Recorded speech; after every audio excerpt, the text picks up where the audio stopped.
Tidak semua tradisi diciptakan untuk ditantang. Ada aturan yang lahir dari pengalaman kelam, dan ada batas yang tidak boleh dilanggar. Kesalahan kecil, jika dilakukan dengan meremehkan, bisa membawa akibat yang tak pernah kita bayangkan. Karena di dunia ini, tidak semua yang diam itu tidak melihat. Dan tidak semua yang tak terlihat itu tidak nyata.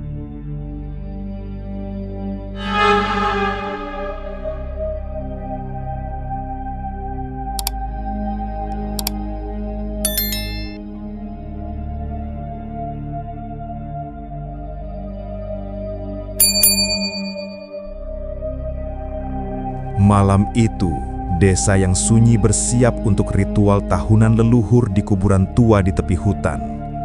Para warga memanggil para remaja, Raka, Dion, Laras, dan Bima untuk memimpin ritual tersebut.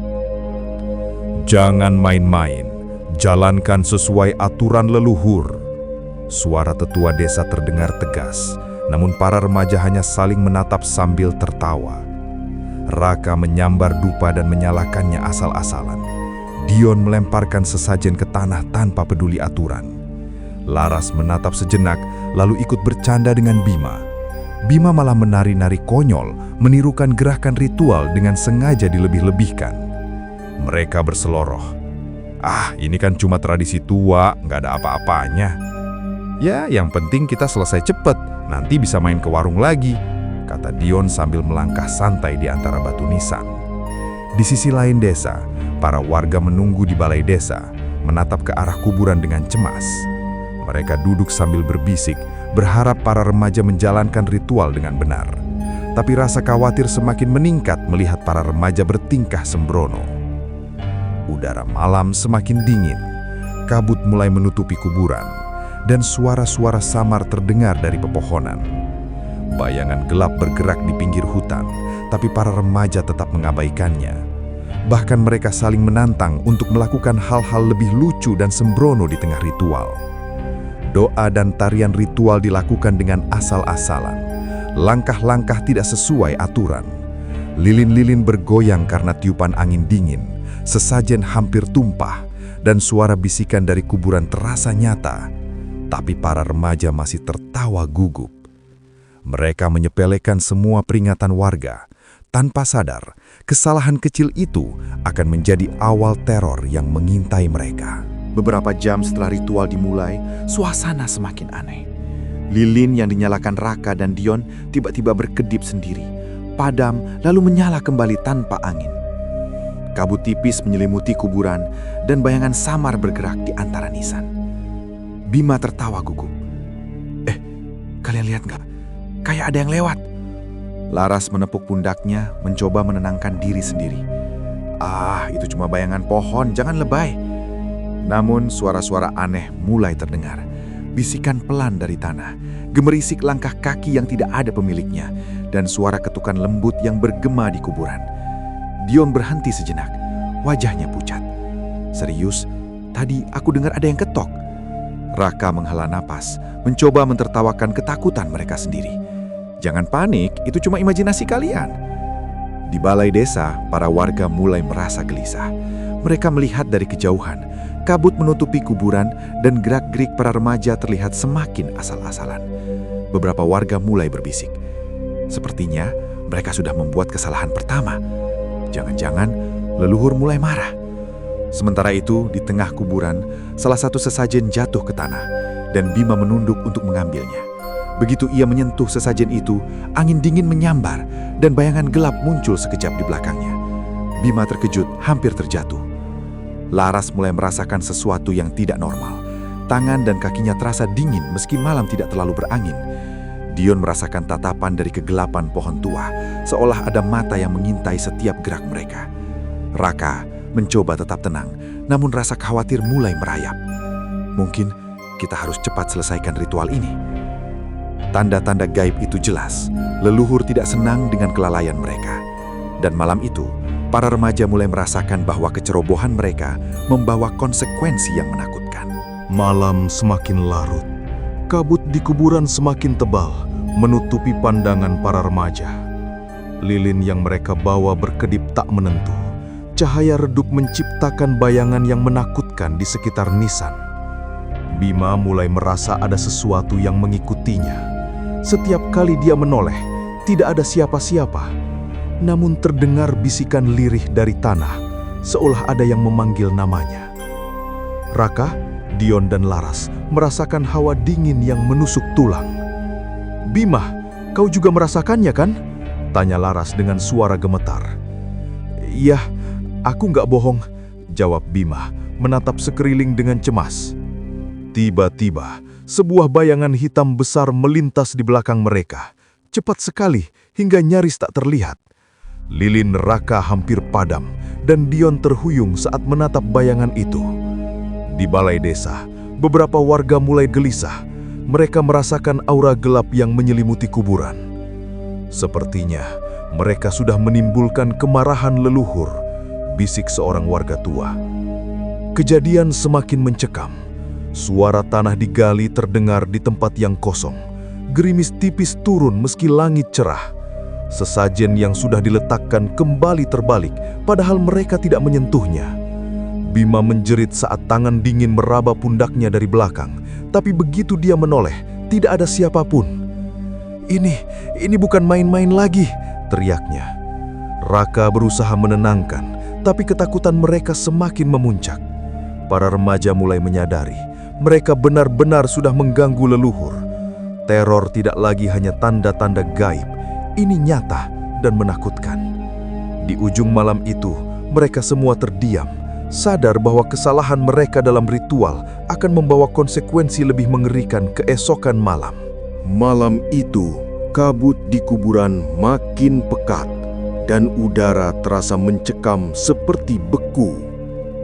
Para remaja, Raka, Dion, Laras, dan Bima kembali memeriksa sesajen yang mereka letakkan sebelumnya. Bima, yang sejak dari tadi paling merasa ketakutan, mulai menghindari sudut-sudut gelap. Lilin yang dibawa Laras hampir padam ketika dia menoleh ke arah pepohonan di sekeliling kuburan. Tiba-tiba terdengar suara tawa seram yang berasal dari arah nisan tua di tengah kuburan. Raka menatap Dion. Itu bukan kita." Bima maju, mencoba menenangkan dirinya sendiri. Tapi tanah di dekatnya tiba-tiba bergerak. Sesuatu menyeretnya ke arah bayangan besar dan dia berteriak keras. Laras dan Raka berlari menolong, tapi Bima lenyap di balik kabut. Tinggal jejak kaki yang tiba-tiba berhenti di tanah. "Bima!" teriak Dion, suaranya pecah karena panik. Warga di balai desa merasakan getaran aneh dan hawa dingin yang menyelimuti desa. Seorang warga tua berbisik, "Kami sudah tahu, leluhur tidak akan tinggal diam jika ritual dijalankan sembarangan." Raka, Dion, dan Laras hanya bisa menatap kosong ke arah tempat Bima terakhir terlihat, menyadari bahwa mereka sudah kehilangan salah satu dari mereka. Teror semakin nyata, dan malam itu mereka semua mulai menyadari kesalahan mereka bukan hanya membahayakan diri sendiri, tapi membawa kemarahan leluhur yang sulit dibendung. Episode 4 berakhir dengan suasana menegangkan, kabut yang masih menggulung di antara nisan, dan rasa takut yang menempel di setiap langkah remaja yang tersisa. Sejak hilangnya Bima, suasana di kuburan makin mencekam.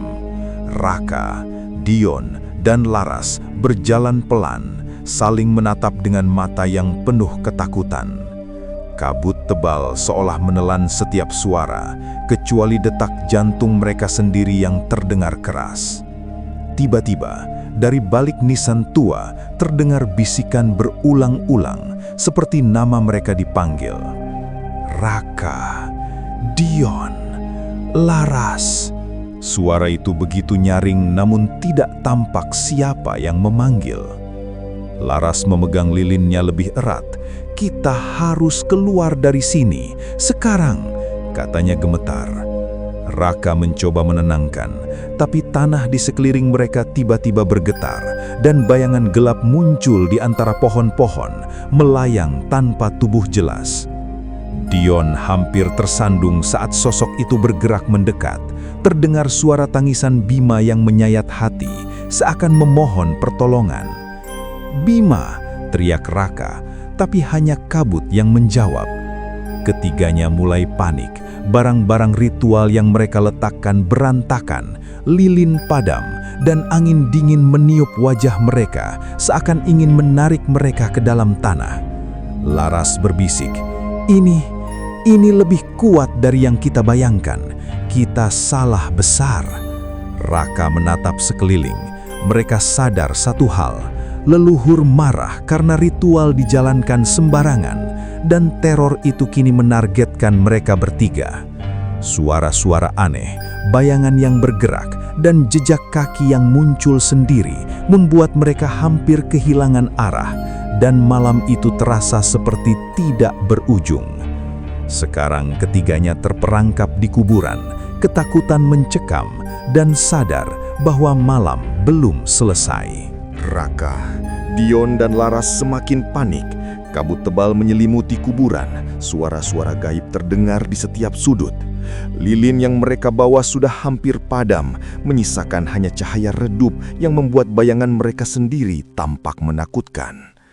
Laras mencoba memperbaiki sesajen yang berantakan, tapi Raka menghentikannya.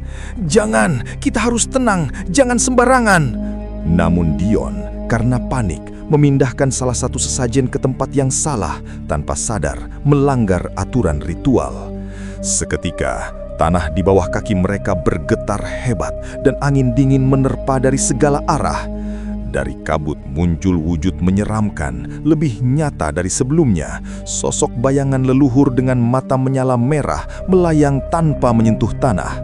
Ini karena kita salah," bisik Laras, tubuhnya gemetar. Tiba-tiba terdengar suara jeritan Bima, lebih keras dan menyayat hati dari sebelumnya. Dion menoleh, tapi yang terlihat hanyalah kabut dan jejak kaki yang bergerak sendiri. Raka menyadari kesalahan fatal mereka. Sekali aturan ritual dilanggar, teror leluhur tak bisa ditahan lagi. Laras menjerit ketika bayangan itu bergerak semakin dekat, hampir menelannya dalam kegelapan. Malam itu, ketegangan mencapai puncaknya. Mereka sadar satu hal, kesalahan mereka bukan hanya berbahaya, tapi mematikan.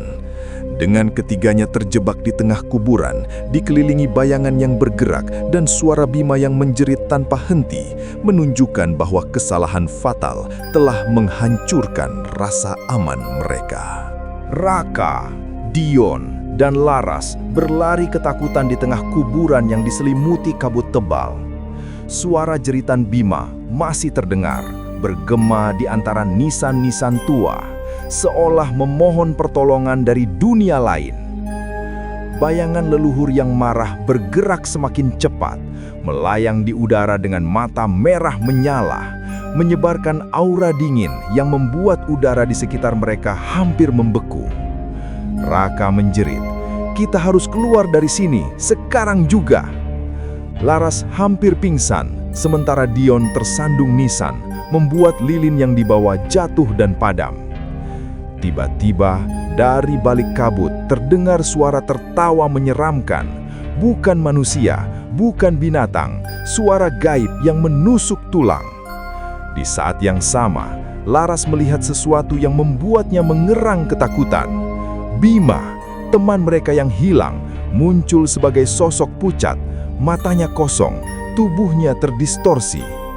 Ia menatap mereka dengan pandangan kosong sebelum menghilang ke dalam kabut.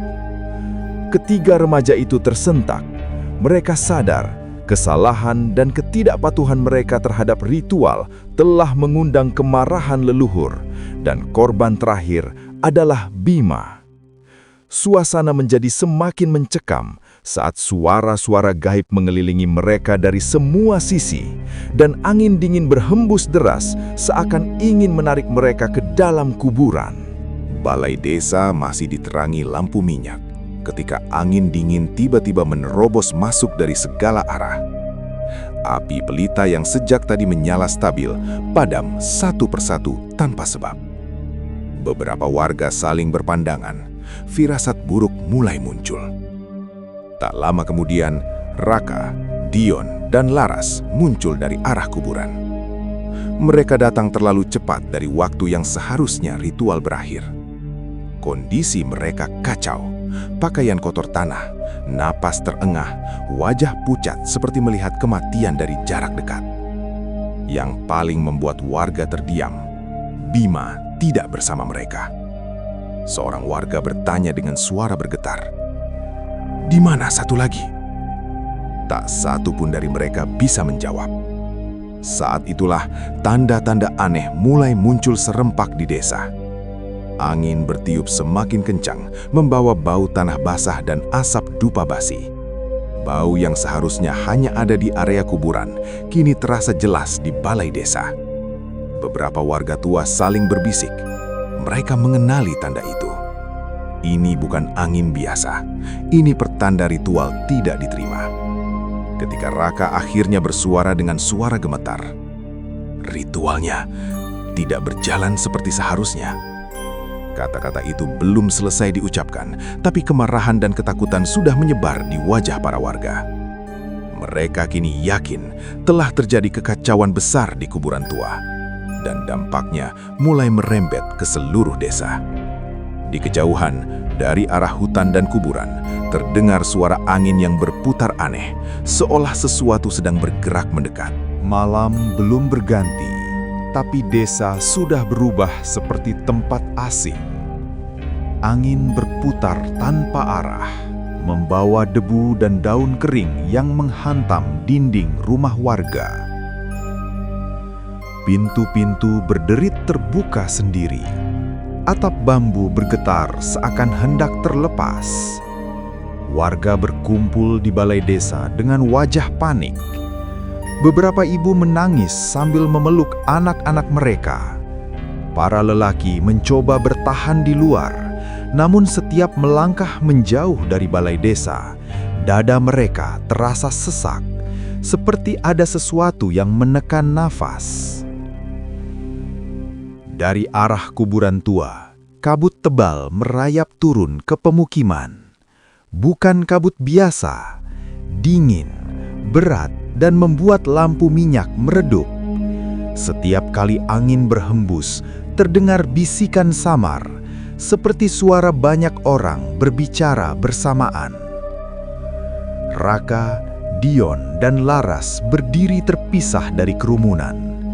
Tatapan warga mulai berubah, bukan hanya takut, tapi marah. "Ini akibat ulah kalian," ucap seseorang dengan suara tertahan. "Sejak kapan ritual dibuat main-main?" sahut yang lain. Belum sempat emosi meledak, teriakan datang dari ujung desa. Seekor sapi terlepas dari kandang dan berlari liar. Matanya putih, nafasnya memburu. Ayam-ayam berhamburan. Anjing menggonggong ke arah hutan, lalu diam mendadak, seolah tenggorokannya dicekik sesuatu yang tak terlihat. Seorang warga tua akhirnya bersuara. Suaranya gemetar, tapi tegas. "Ini sudah terlalu jauh. Leluhur tidak hanya marah, mereka bergerak." Ucapan itu membuat suasana balai desa senyap. Semua tahu artinya. Masalah ini tak bisa diselesaikan oleh warga biasa. Dengan berat hati, kepala desa mengambil keputusan yang selama ini dihindari. "Kita panggil mereka," katanya pelan. Para sesepuh yang sudah lama tidak memimpin ritual. Nama-nama lama mulai disebut. Orang-orang yang dulu dipercaya menjaga keseimbangan desa, yang pensiun karena usia, dan janji untuk tak lagi ikut campur kecuali dalam keadaan paling genting. Dan malam ini, keadaan itu telah tiba. Di saat keputusan itu diambil, angin mendadak berhenti. kabut menggantung diam di udara. Lalu, dari arah kuburan tua, terdengar suara hentakan pelan, berulang, seolah sesuatu sedang menunggu. Pagi tidak pernah benar-benar datang ke desa itu. Cahaya matahari hanya tampak pucat di balik kabut yang belum menghilang. Warga berjalan berkelompok menuju rumah-rumah tua di pinggir desa, menjemput para sesepuh yang sejak lama menarik diri dari urusan ritual. Dengan kepala tertunduk, kepala desa dan beberapa warga meminta bantuan. Tidak ada perdebatan, tidak ada penolakan. Para sesepuh sudah merasakan getaran itu sejak malam, tanda bahwa keseimbangan desa telah dilanggar. Menjelang senja, mereka berkumpul di kuburan tua. Sesepuh meminta semua warga menjauh. Raka, Dion, dan Laras dipaksa ikut menyaksikan, berdiri di belakang lingkaran ritual sebagai pengingat atas kesalahan mereka. Sesaji disusun ulang, bukan seperti yang dilakukan para remaja. Setiap benda ditempatkan dengan urutan yang tepat. Mantra dilantunkan pelan, berat, dan berlapis. Tanah bergetar halus, angin kembali berhembus, membawa bau tanah basah dan dupa yang menyengat. Kabut mengental. Dari selanisan, bayangan-bayangan leluhur muncul, tidak menyerang, tapi mengitari lingkaran ritual. Udara terasa menekan dada, Laras jatuh berlutut, Dion gemetar, Raka menunduk, tak sanggup menatap apapun. Salah satu sesepuh berhenti dan berkata tegas, "Kesalahan telah dibuat, dan keseimbangan menuntut balasan." Nama Bima disebut. Tidak ada jeritan, tidak ada perlawanan. Hanya kesadaran sunyi bahwa ada yang memang tak bisa dikembalikan. Ritual dilanjutkan hingga suara-suara gaib perlahan memudar. Kabut menipis, angin berhenti. Untuk pertama kalinya sejak malam ritual yang gagal itu, desa terasa diam, bukan mencekam, tapi kosong. Saat semuanya selesai, para sesepuh berpaling. "Ini yang terakhir," kata mereka. "Setelah ini, desa harus menjaga sendiri batasnya." Keesokan harinya, hewan-hewan kembali tenang. Tanaman tak lagi layu. Warga beraktivitas seperti biasa, tapi tidak ada yang benar-benar sama. Raka, Dion, dan Laras hidup dengan satu kenyataan. Nama Bima tak pernah lagi disebut dalam ritual apapun. Kuburan tua kembali sunyi. Namun setiap tahun saat ritual leluhur dilaksanakan, tidak ada lagi yang berani bercanda, malas, atau menyepelekan aturan. Karena mereka tahu, kesalahan kecil pernah mengubah seluruh desa, dan satu nyawa telah menjadi pengingatnya. Terima kasih sudah mendengarkan. Semoga kisah ini menjadi pengingat untuk kita semua.